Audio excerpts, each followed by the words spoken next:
India as a nation. India is a vast country with great diversity. It is often called a subcontinent. Those who studied in Indian society describe India as a wonder. 1. A glimpse of India. In terms of population, India is the second largest country in the world. According to 1996 estimates, India's population stood at 96 crores. By the year 2001, the population of India has crossed 102.7 crores. India is a multilingual nation. India is the only country in the world which has so many well-developed living languages, each spoken by a large number of people.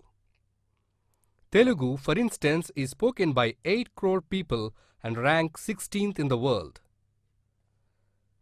Indian Constitution recognizes 18 languages as statutory. At the country's level, Hindi is the official language. India is a union of some very large states. There are at present 28 states and 7 union territories. Delhi has the special status of National Capital Region. In terms of population also, the major states of India are bigger than most of the countries in the world. India is a land of multiple traditions and many religions. In the ancient times, there were diverse philosophical schools and religious practices. Even today, Hinduism is not an organized and monolithic religion. It is like a mosaic. People who follow other religions, faiths in India are usually referred to as minorities because they are in minority compared to the Hindu population. Muslims constitute about 12%, Christians 2.4%, Sikhs 2%, and Buddhists and Jains less than 1%. In traditional India, the social status and occupation of a person was determined by the caste in which the person was born. The castes were organized in a hierarchy where some were regarded as superior and some as inferior. Earlier, people of some castes were regarded as untouchable. We all agree today that no person shall be discriminated on the basis of caste. These are the values on which there is a broad agreement among Indians. Successive governments in post-independent India have reiterated their commitment to these ideals. What ideals India stands for? Democracy. When Britisher transferred power to the Indian leaders, a democratic form of government was chosen. In democracy, there is no place for kings and queens. No special privileges to the nobles, jagirdars, jamindars, petandars, etc., and no place for an autocratic form of government. India is also a republic. Republic means a nation which has an elected head. Everyone is equal before the law. Certain political rights such as freedom of belief, speech, expression, and association are guaranteed to the people by the Indian Constitution. These are called fundamental rights. For safeguarding the fundamental rights, a special right called the right to constitutional remedies is also guaranteed by the Constitution. Secularism. Our commitment to democracy leads us immediately to another ideal, if that's secularism.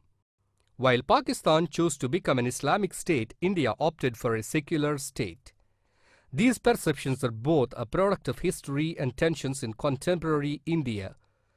However, there is a widespread recognition today that the unity of India could be built only on the basis of secularism. Secularism means that the religion or religious considerations should not enter in the functioning of the state. We call this Dharma Nirapekshata. In India, there is no state religion. Every citizen has a right to follow or not to follow any religion. Social justice.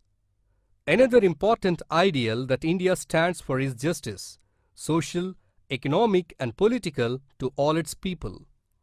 According to the directive principles of state policy, the states shall secure 1. An economic system which does not lead to concentration of wealth, and 2. Distribution of ownership and control of material resources of the community to subserve the common good. The ideas of social justice envisages welfare of all by promoting a just social order. It means giving due place and share to the people who were deprived, discriminated, and oppressed for centuries. Several guarantees are provided in the Constitution to improve the lot of the downtrodden. These provisions were meant to promote equality and fraternity among Indians. Untouchability had been abolished. The practice of untouchability is considered as a crime. Reservations are provided in education, employment, and representative political bodies. Governments at various levels also implement special programs meant for the welfare of these backward sections of our society. National integration.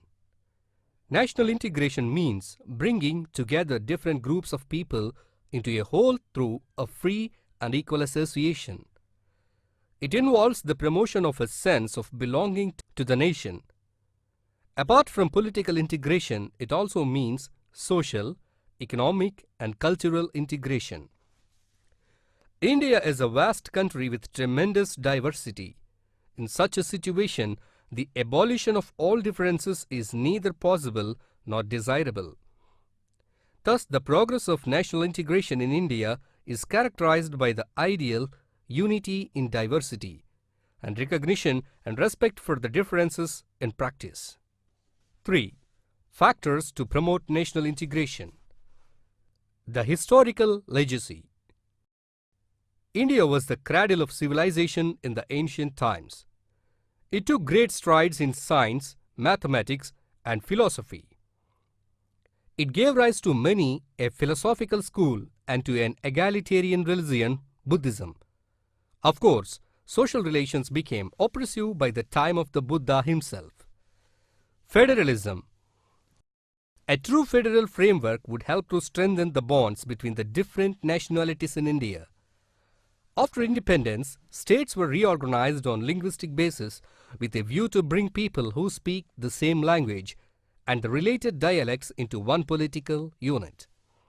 It marked a new era in national integration.